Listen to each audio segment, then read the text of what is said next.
Good afternoon, everybody. Welcome and thank you for joining us. Just quick show of hands, who here has been to a daytime program at the Museum of Art before? What was the question? Who has been to a daytime program at the Museum of Art before? I know you have because it's obligatory.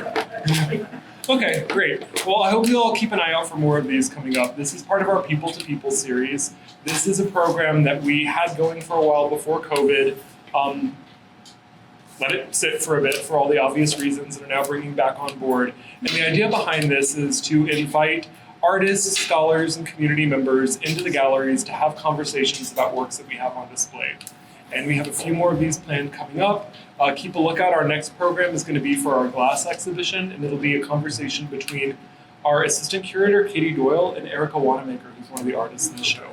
And you'll be able to find information about that on our Facebook page and website and any other kind of digital programming that the museum has. But today, I'm very excited and very pleased to be in conversation with Mary Statzer. I'm going to read her illustrious biography to you because I don't want to miss anything. So, okay. Oh, also, my name is Christian Waguespack. I'm the head of curatorial affairs here at the museum, but we're here to talk to Mary today, not me. Mary Statzer is curator of prints and photographs at the University of New Mexico Art Museum. In her 6 years at UNM-AM, she's organized 2 major exhibitions from the permanent collection, and Hindsight 2.0 is the latest one of those, and it's currently on view, and I recommend everybody hightail it down to Albuquerque after this is over and check it out. As well as Patrick Nagatani, A Survey of Early Photographs, Please Enjoy and Return, Bruce Conner films from the 60s, Mysterious Inner Worlds, Anila Aga, Indelible Ink, Native Women, Prints, and Collaboration, Raymond Johnson, Trilogies, Cycles, and Portraits, and the virtual engagement platform unmam.art featuring Rose B. Simpson. Statzer holds an MFA in printmaking from Arizona State University and a PhD in art history with specialties in the history of photography and museum studies from the University of Arizona, where she and I met before we both ended up here in New Mexico. That's right. And she has written about photography in Aperture magazine and edited a multi-author book titled The Photographic Object 1970, which was published by the University of California Press in 1916. So please join me in giving Mary a very warm welcome. And we're going to be talking a bit today about Agnes Pelton's painting, Awakening Memories of the Father. And this is from the New Mexico Museum of Art's collection. It's been on view pretty regularly since the Traveling Agnes Pelton show, and has become a quick community favorite. So we're very happy to have it here in our permanent collections gallery, which is meant to give a survey of some of the real highlights and gems of the collection. And I want to start, as art historians are wont to do, by talking about the piece a little bit and walking you through what you're seeing. So Agnes Pelton, she was a member of the Transcendental Painting Group. She lived primarily in Cathedral City, California. Mary's going to correct me on anything I get wrong because she's the real expert. But did work in New Mexico as well. And she was known for these beautiful, ethereal, kind of quasi-dreamlike landscapes, quasi-abstractions. And this one tends to have a bit of it has a double narrative. There's awakening, and we get the sense of this trumpet, this angelic trumpet, kind of trumpeting and awakening. So if anybody's seen, like, forgive me, you may hate this, but Disney's Fantasia in the springtime set, this always reminds me of that, against this beautiful kind of desert background. But if we start to take a look at some of the peaks and valleys of this mountain form here, you may see the outline of a face. And that face is meant to be the face of her father in the profile, who passed away when she was younger, and they had an estranged relationship and a strained relationship. And we may or may not get into that, but if you want to know more about that, there's some great books on Pelton that will fill in those details. And she's known for these striking jewel-like colors and this ability to work with paint in a way that for me almost reads like neon in the desert. So that's what we're seeing here. And we'd both be happy to talk more about the painting as the conversations go on. But let's delve a little bit more into Pelton, into Mary's expertise in Pelton. So you're currently curating an exhibition on Agnes Pelton's work at the UNM Art Museum.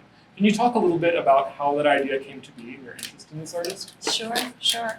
First, I just want to say thank you, Christian, for inviting me. I'm really thrilled to be with all of you here today and talking about a wonderful painting and a wonderful artist that I right now just can't get enough of. I am working on an exhibition called Pelton and Johnson, The Transcendent 1930s. So it's actually an exhibition of all 4 of the Pelton paintings that belong in the University of New Mexico Art Museum collection, along with, I think, about 10 Johnsons. They were very good friends and colleagues and sincere appreciators of each other's work. And so I'm going to tease out their friendship, their alliances, their sort of aesthetic shared interests, things like that in the exhibition. First of all, you asked me about why we're doing this exhibition. I think from a very heartfelt place, I'm just so eager to share our Pelton paintings with the public. As you know, there's been a traveling Pelton exhibition generated by the Phoenix Art Museum that traveled to New Mexico and was a really wonderful, comprehensive look at Pelton's work. We lent a painting to that exhibition, but we were not able to lend all of them. We've actually lent our paintings out on a few other exhibitions, but now they've all come home, and we've done some incredible conservation on one of them called White Fire. And I'm just like beyond excited to get all these paintings back together and on the wall for our core constituency, which is our faculty and staff at the university. Also, as someone with an absolute embarrassment of riches in terms of Johnson's work, being able, we have over 600 paintings by Johnson in the collection, and that's a long story. I probably won't tell today, but we are so incredibly lucky to have all that material by Johnson. And so I'm always looking for ways to interpret, reinterpret, contextualize Johnson as well. But the focus for me really is on Pelton right now. And I'm just so thrilled that she's getting this kind of national, international attention to her work and new scholarship around it. So it's my stab at some scholarship on her work as well. It's a really exciting program. And I'm excited to learn that you're putting the 2 of them in conversation. I don't think I knew that before. So that's going to be really great. And for those of you maybe who had seen the Pelton exhibition, that was a real tour de force. But Pelton's work, for those of you who don't know, very rare. Our museum only has 1. Most museums only have 1. So to have 4 all together in one place is quite a big deal. So this is a real treat. Yeah, I'm feeling a little Pelton proud. You should be proud. Also, just really, I mean, the way we got these paintings is interesting. White Fire, which, Wells of Jade is one of the 4 paintings. All of the paintings we have in the collection are from 1931 to 32. So actually, 3 of them were made in New Jersey, where she lived until 1932. Where she lived and worked in an historic windmill. So she moved to Cathedral City in 1932.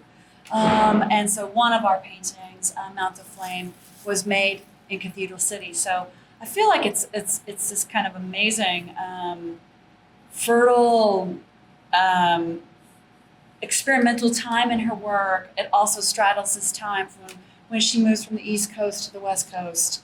And I'm very interested in those transitions, and so Wells of Jade came to us through Raymond Johnson.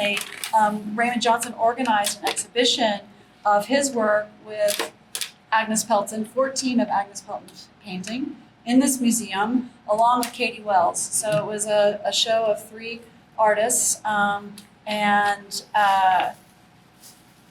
we have a lot of correspondence between Pelton and Johnson, Pelton and Dane Ruddier as well, who introduced Pelton and Johnson, and it's quite fabulous.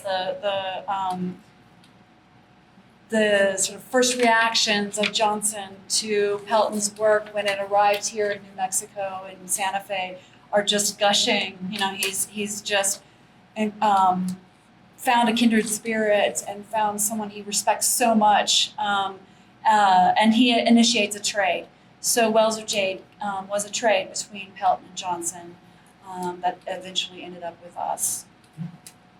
Well, you've kind of driven Jumped conversation. ahead. No, a little bit, but no, I mean, no one knows the orders of these questions but you and I. But since this is the direction you're going in, I was wondering if you could maybe talk a little bit about why Pelton was so important to people like Johnson in the Transcendental Painting Group. Yeah. She was a little bit older than them, right? Yeah. She didn't really live in New Mexico as long or in the same way that they did. So they, to my understanding, they reached out to her to really kind of become this leading figure for this group of younger artists, right? Yeah, so let me give you my understanding of it. Okay. And I don't claim to be an expert on the TPG, although I am learning every day and and try to immerse myself in it when I can.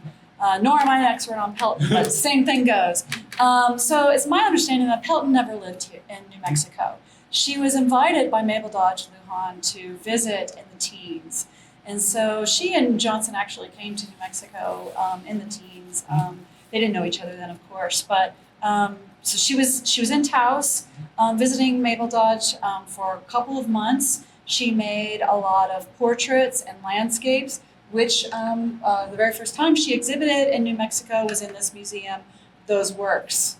So that's kind of the history of that. Now, and like I said, as far as I know, she never lived here.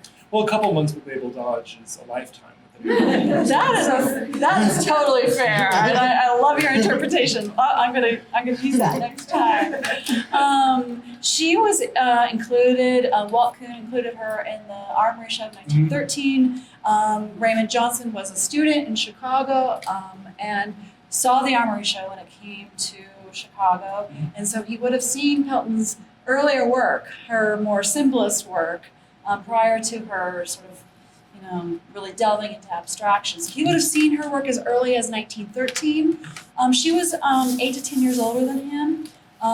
Again, like Johnson knew her through Dane Rudyard, the composer and critic and astrologist, et cetera, actor, composer. Yeah, an amazing figure in and of himself.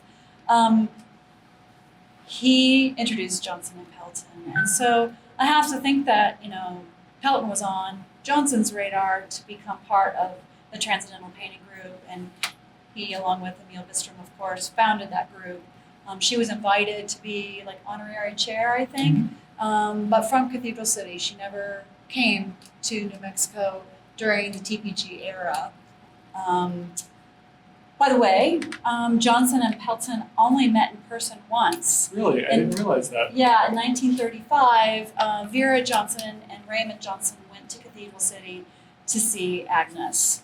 And that was an extraordinary moment for both of them. So extraordinary that Pelton made a painting about it. I think it's called Day. So it was made in 1935. But they had decades of correspondence, the two of them, as well as Vera Johnson, who was very involved with art and her husband's activities as an artist and as someone who organized these groups of painters who exhibited and did all kinds of things together. Yeah. So would you say that it would be fair to kind of characterize her as something of a aspirational figure for the members of the TPG? Yeah, I think so. I mean, she had a well-established career already. She'd been showing in New York, in California. She was well on her way, in her exploration of abstraction. I would say she was, a guiding figure. I've not personally read accounts of other artists in the TPG sort of responses to her work, so I can't speak to that sort of primary research, except for Johnson. And Johnson, I do have that primary research under my belt, but would love to continue to look for that kind of thing and sort of flesh out your question. So I'm not trying to dodge your question, but I am sort of like, I don't exactly know, other than the fact that they held her in high esteem and that Johnson was probably brought her, into the fold as a member of the group. Yeah. And I mean, maybe there is no clear answer. Maybe sometimes it's difficult to understand why somebody becomes a powerful figure in somebody else's life. Yeah, That's just a human thing. Totally. And the work is outstanding. And the work is outstanding. We love that. So. Maybe we should take a slight step back. We won't get too much into this, but for anybody who may not know, the TPG, we've been throwing that around a bit. That's the Transcendental Painting Group.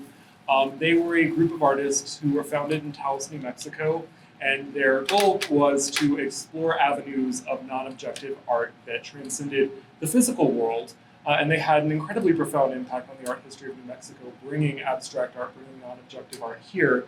And many of their members, primarily Raymond Johnson, had an extremely profound guiding impact on the shape of the arts in New Mexico. For instance, here at our museum, he was the first curator to bring in a gallery for modern paintings in this vein. So bringing in a dedicated space for abstract art that he curated up until World War II, I think. And then he came down to Albuquerque, opened the Raymond Johnson Gallery, which was the first space, I think, in Albuquerque for avant-garde, non-objective art. And this is where I feel like I hand it off to you because his legacy is so important for the UNM Art Museum. Yeah, so important. And yeah, I love that he was such an amazing painter, as well as a curator. You know, I've been he never called himself that as far as I know, but I'm really attracted to his curatorial practice. With the Six Men group here in Santa Fe, he did, I think, 32 exhibitions in this museum in that the new gallery for modern art. Does that ring a bell to you? Yes, we don't need to get too in the weeds for that, but there was a dedicated alcove space here at the museum that was Raymond Johnson's to bring in non-objective painting. Yeah. And that was, if you look around and kind of see the direction that Taos and Santa Fe art was coming from during that time, I direct you maybe to this Callis painting or the Taos Society paintings. That was no small leap. Radical. So pretty radical. Yeah, radical. And plugged in to the rest of the art, art of Europe and, in the big urban centers of this country. So, yeah, to your point about Johnson's influence on abstraction, especially non-objective abstraction in Albuquerque, the Raymond Johnson Gallery opened in 1950 on the campus of UNM. It was a John Galmeen building that Johnson was very involved with. Katie Wells, by the way, had a role as a funder in part. So it was actually near the president's house on campus. The building still stands with its original signage. And Johnson built a program there of exhibitions, and he and Vera also lived there. His painting studio was there. He worked for, 2.5 more decades after moving there. Johnson taught on campus. He was a pivotal figure for painters like Richard Diebenkorn, who studied there, and making it possible for Diebenkorn to actually finish at UNM, who was not doing well there. And Johnson found him a studio kind of out of the way, out of the fray, and allowed him to complete his studies there. So that's just one example of Johnson's sort of profound influence on important painting. But I think really through all kinds of the exhibition program as well as gallery talks, and the Johnson Gallery supported contemporary artists in Albuquerque and in the state with exhibitions. Just kind of I can't say enough about how important all that was, and to make New Mexico a very sophisticated place for abstract, truly avant-garde painting. Yeah. Yeah, it seems like you and I can't get together without talking about Raymond Johnson for about an hour. So let's get back to Pelton then. Okay. But, that's all just some good background information. He's one of my favorites, so we could be here all day. So in your research on Pelton, you already talked about her living in a windmill, which I imagine can be kind of hard to beat. But did you come across anything that you found particularly surprising or interesting about her? Yeah. a lot of things. Did you see that traffic jam in my brain just now? I was like, which one? I think she was a constant seeker, a spiritual seeker. She came from a religious household, a troubled religious household. There's a fabulous story about all that. At 9 years old, her father died of a morphine overdose.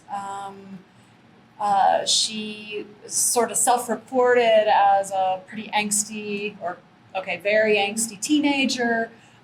She was probably buying into a little of the sort of psychology that was imposed on women at the time, of being sort of delicate constitution, and someone who struggled, I think, probably with anorexia. I've read, like she was a complicated person, as we all are, but someone who probably struggled with some, issues around mental health, and again, I'm projecting, so I want to be very careful when I say those kinds of things.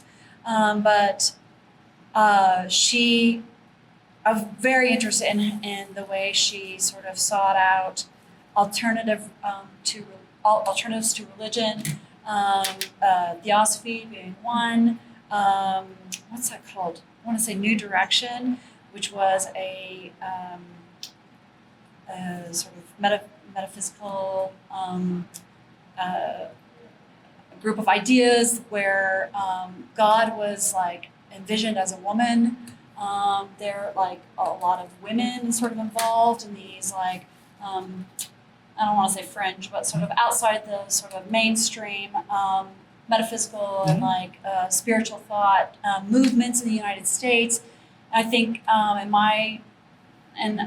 might be overreaching a bit, but I think there's sort of a proto-feminist sort of moment to these sort of leanings of Pelton's. She was very interested in meditation, Agni Yoga, which was, the list goes on. I actually did a little list today of all of her sort of spiritual quests, and there are about 10 points on it over her lifetime. And I find that fascinating. Mm-hmm. Spiritualism during this time, right, the early part of the 20th century, is interesting from a feminist perspective because it was this alternative religious path that I feel was particularly empowering to women, right? Madame Blavatsky was the founder of Theosophy. The Rapp sisters in the burned over district of New York essentially founded American spiritualism. And it was this belief system that was based on cutting out the middleman, who were usually, right, what male priests or rabbis or religious leaders, and giving you direct contact to the spirit world. And this point of view that was very optimistic, right? It wasn't, you weren't going to heaven, you weren't going to hell, you were going to the summer land. And you could still kind of, bring messages back. So I think that particularly in a time that could be really traumatic socially and culturally, is an important thing to keep in mind. Yeah, an out for a woman, from a very repressive society. Mm-hmm. Yeah. So speaking of an out, how does someone like Agnes Pelton go from living in a windmill in New Jersey to somewhere as rugged and out of the way as Cathedral City, California? Yeah, so the story behind that, as I understand it, is that Pelton had gone to Pasadena, California to study Agni Yoga. Helena Blavatsky? No, I don't have her name.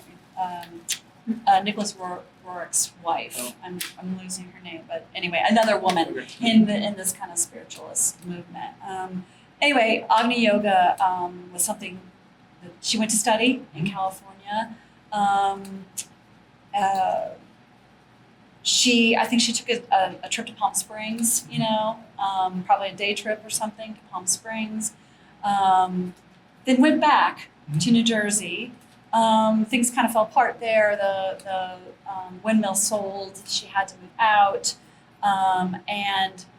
She went back to California, intending just to stay for like a month in Cathedral City. She had found a place to stay and never left. Mm-hmm. So I don't know all of the particulars of, the that, but it just seems like her life was moving in a different direction. And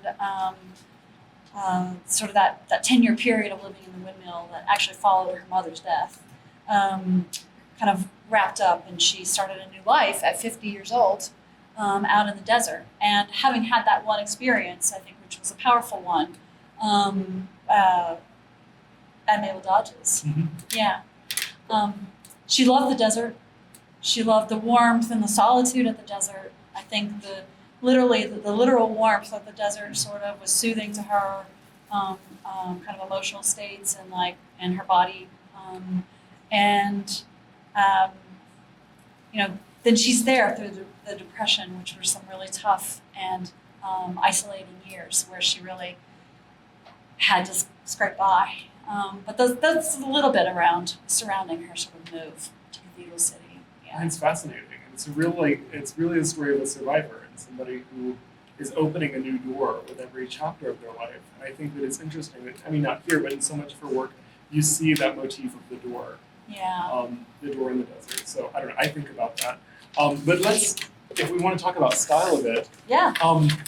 to me, and I'd love to hear your take on this, her work still seems incredibly contemporary, even though it was made almost a century ago, minus some change. Yeah. Can you talk maybe a little bit about how you would describe that style, how that speaks to you, maybe just what her aesthetic means to you, how it's held up over all this time, and maybe even why, in the wake of the kind of massive approbation she's getting, this kind of work is speaking to people again. Yeah, those are such great questions, and there are about 4 of them in there. Okay, sorry. And as you know, you have to keep me on track. I will confess, I'm a little bit, I'm really down deep in the 30s. Okay, so this is 1943.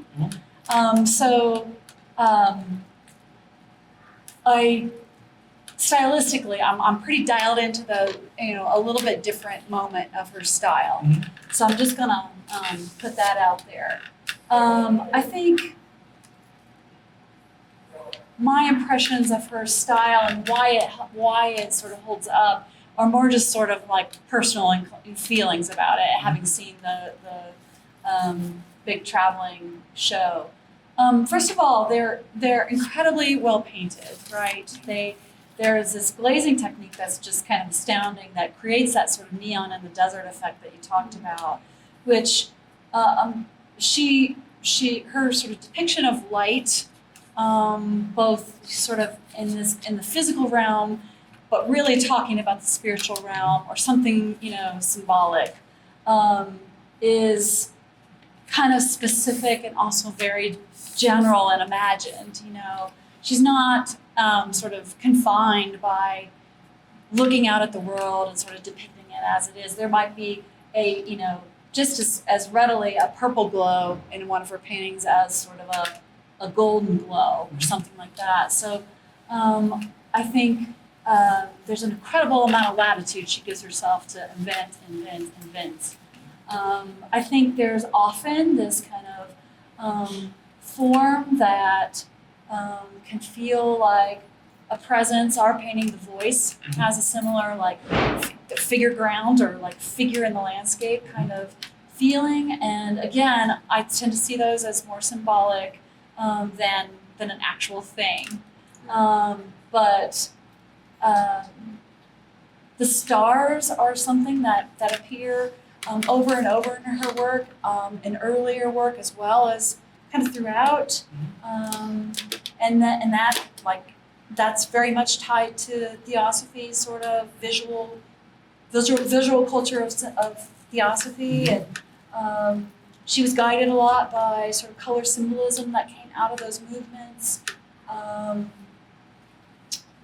What did I miss?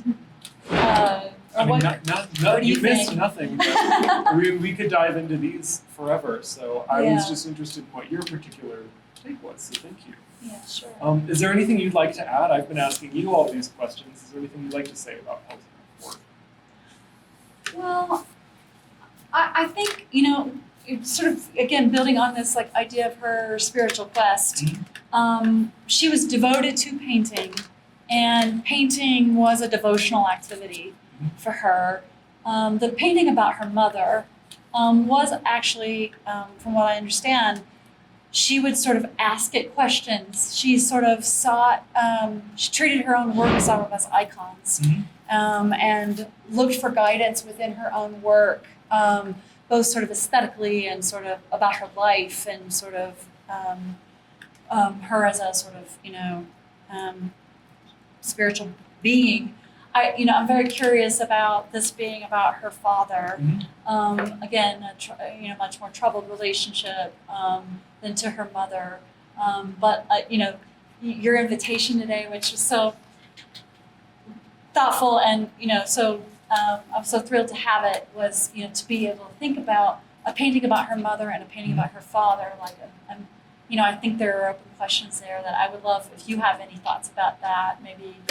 I mean, I've always thought of this painting as kind of a coming to peace with her father, right? That he seems to be. What does it mean that he is this figure that is embedded in the land? Yeah. That becomes something that's environmental, and the celestial is this angelic horn, and that speaks. Gabriel's horn speaks to the idea of revelations and the second coming, and the idea that all of the dead will rise again, and be judged. So maybe there's some judgment there. Maybe there's something heavy, and we see that in that use of the darker, heavier, shadowed tones. Maybe there isn't that forgiveness quite yet. Kind of a dark side. A dark side, and especially this. You see this dark bit coming in, and it's not quite being negated by the light that the trumpet is throwing off. So to me, especially what you said about her talking to her paintings and working them through, I think it's a working through of that. I mean, here we are being armchair psychologists, yeah, but right. this Careful. is what our historians get to do. That's how I've read it, at least, which I think is it's an interesting way to just think about our relationships with people in our lives, right? And that's a contemporary sort of way of working, right? Yes. I think that also, and that very human struggle to understand our relationships, especially with our primary people, right? Our parents, our caregivers. So I think that resonates with people. The very sort of vulnerability of Pelton's psychology, kind of in her work, and also this idea of her, and we can over romanticize this, but her as a sort of lone figure in the desert, which I think it gets very heavy-handed, that kind of interpretation quickly. But I just her humanity, I think is something that, if we can circle back a little bit to your question about why I feel like she's relevant today. Also, just sort of the interest in spirituality, kind of as in this moment of the pandemic, and like all of us sort of facing our what is the word? Coming up against our own limitations as humans and our ultimate demise, if you will. Like things that really matter, looking for things that really matter.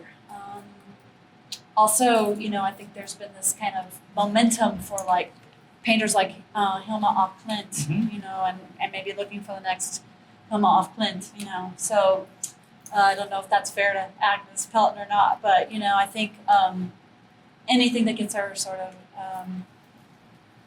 more and better scholarship, like I'm all for it. Same. Yeah. Well, I'd like to open it up to questions. Yes? Do you have, I'm sorry, I don't know anything really about her background. Did you always want to be an artist? Did you study European artists? Did you start not so abstract and move into it? Or, Yeah. Do you want to take that, or should I? I don't know so much about her schooling, but I can talk about some of the other work that she's done. Let me do a little bit on her schooling then. So she did take art classes. She wanted to be, I don't know if she professed to wanting to be an artist, but she made art from a young age. Her mother was a musician. She taught music. Music is also very important to Pelton. Again, with the horn, this kind of presence of her mother, perhaps, symbolized in the music and the horn. I don't know. So she did study art. She studied in New York. She had a studio in Manhattan.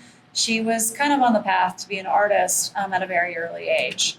So did you start out more representation? yes. but. It is representational in a way. This is far less non-objective than where Johnson took his paintings, for example. I do think of this as semi-abstract.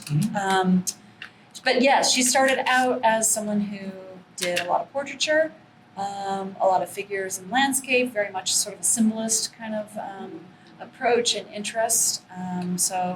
Kind of beautiful women in flowing gowns in the landscape, sometimes a very abstracted landscape where there's a couple of them where you could extract the figures and you would have these kind of amazing like abstractions that she ended up making as her final paintings, her early abstractions. So for example, her work in the Armory show they were 2 paintings and they were both figurative. In coming to the Southwest, she created a large series of absolutely naturalistic Southern California desert landscapes with smoke trees, primarily, that are striking. And if you were to put one of those next to this painting, I would never guess in a million years that they're by the same person. So she really had a fantastic technical breadth to what she was doing. I just have a question. We know about her male-dominated kind of world that she grew up in, religious-wise and otherwise. When she turned to this feminist view, do you think coming to New Mexico, meeting these very strong women, and being introduced to cultures that are very female-dominated in their theology and the way they operate, do you think that had any influence on her as she moved to California? Because in Mexico, certainly, we're full of female-dominated cultures where the females are the leaders. Well, sure. I think it was a very formative experience to come to Maple Dodge, to be there. She traveled with someone she knew from the East Coast who was part of this, and I'm just blanking on the name of it. I think it's outside of the Theosophy movement, but she traveled with the leader of that movement, and who was a woman. And so she's already surrounded on the East Coast, and already engaged with powerful women, and meeting. I mean, Maple Dodge, come on, and that's a huge experience. So I think it's not any one experience; it's several experiences. I don't think moving to California or being in Taos specifically, like any of those were maybe a moment of like a pivot or something, but built on this kind of. I mean, her mother was a powerful figure in her life, so.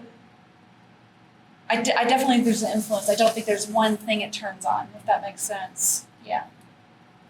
Do you have more thoughts about that? No, I mean, I would absolutely agree with that. It's an environment of circumstance after circumstance, her father dying young. Of course, like we talked about earlier, the strong presence of powerful women in the New Age movement, in Theosophy and spiritualism. Almost all of these groups were designed to empower people, particularly women, without that middleman, right? Yeah, right. So I think that coming out to New Mexico, meeting Maple Dodge seems just par for the course with the track that she was already on. But I'm sure it's certainly, kept Very that meaningful. momentum going. You're right. Yeah. Right. Yes. You mentioned correspondence between Pelton and, is anything published? So we hold a large group of things, and we have a few. I'm not sure. Well, let me back up. We have a Raymond Johnson portal on our website, and I can't remember because I've been in the archives recently, and I can't sort of separate what's on the website and what I've just sort of had my hands on.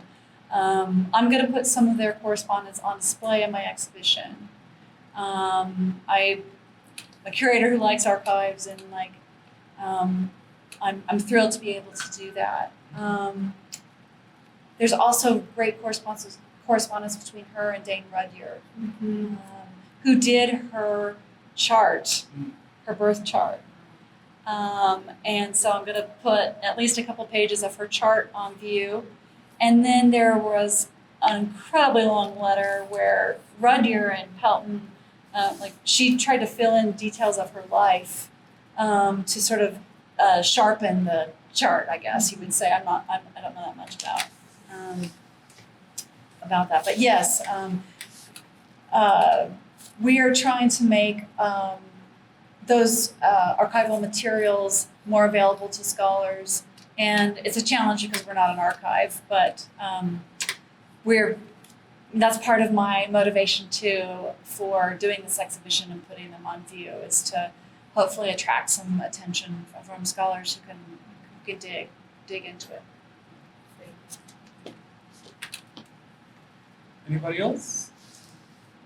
Questions, curiosities, comments? Going once?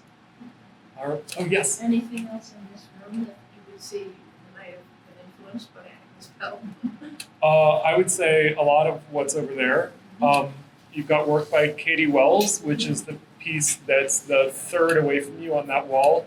He was somebody who's come up in conversation. He showed here with her in one of the earliest exhibitions. And one of the interesting things that I found about the Transcendental Painting group was their first meeting was the roster of people who were there. And it was a lot of folks who you wouldn't necessarily have expected to be there. And they would either, at the end of that meeting, decide they want to be part of this, they didn't want to be part of this. And Katie Wells was one of them. He was interested in the abstract. I think he was a little bit turned off by the very spiritual and decided, thanks, but no thanks. But definitely kind of ran concurrent with that. But I think that, given the impact that she had on the other painters in that group, people like M.L. Beester, of course, Raymond Johnson, Rudyard, we could go on forever with this, but that was a huge moment in New Mexican art history, and they held her in such high esteem. I think that she had a strong presence in guiding that. So I would say, and I mean, that goes down to people like Florence Miller Pierce, Yes. who kind of straddled that kind of mid-century moment, but also was an extremely profound, very contemporary artist in her own right. Right. So actually, I will use this as a moment to do a plug. We will be opening a new building in September, Vladimir Contemporary. The first exhibition is Shadow and Light. It's a survey of contemporary art around the idea of artists who are working with ideas around environment and light. And I will go ahead and step on a limb and say I don't think that exhibition could have happened if it weren't for people like Agnes Pelton setting the ground for artists to kind of work in this new direction in the western part of the United States. Yeah, I think Florence Miller Pierce, I'm so glad you brought her up. She, I see all kinds of, the painting we have of hers, we have several, but the one that's sort of from the kind of TPG influenced has, all this luminosity that we're seeing in the middle of this painting, and she's an excellent artist in her own right. Glad to know she'll be in your exhibition. Yeah. Absolutely. And I mean, not even just here in New Mexico, but if you think about Southern California and the light and space movement, Robert Irwin, I mean, they all owe some debt to her, whether they know it or not. Right. So thank you for asking that question. Yes. Anybody? That exhibit you were talking about, was that in LA this winter, spring? Which one? The TPG one? The TPG one, yeah, the traveling one is actually wrapping up at LACMA right now. I saw that, yeah. It was also at the Albuquerque Museum. I actually learned so much about New Mexico history in that exhibit. Yeah. A lot of New Mexico artists. Oh, yeah. Lumpkin and, different, it's good. Anybody else? Okay, well, when can people expect to see your fantastic exhibition? Or should they come to Albuquerque to see these 4 paintings? Yeah, come in the second half of June. Okay. And come see Hindsight Insight 2.0 and this exhibition. And we also have another great exhibition of Spanish colonial painting and sort of new traditions connected to that. So the whole gamut. the whole gamut, all 3 All right. floors. Well, you might not have heard it here first, but you heard it here. Thank you so much. Thank you so much.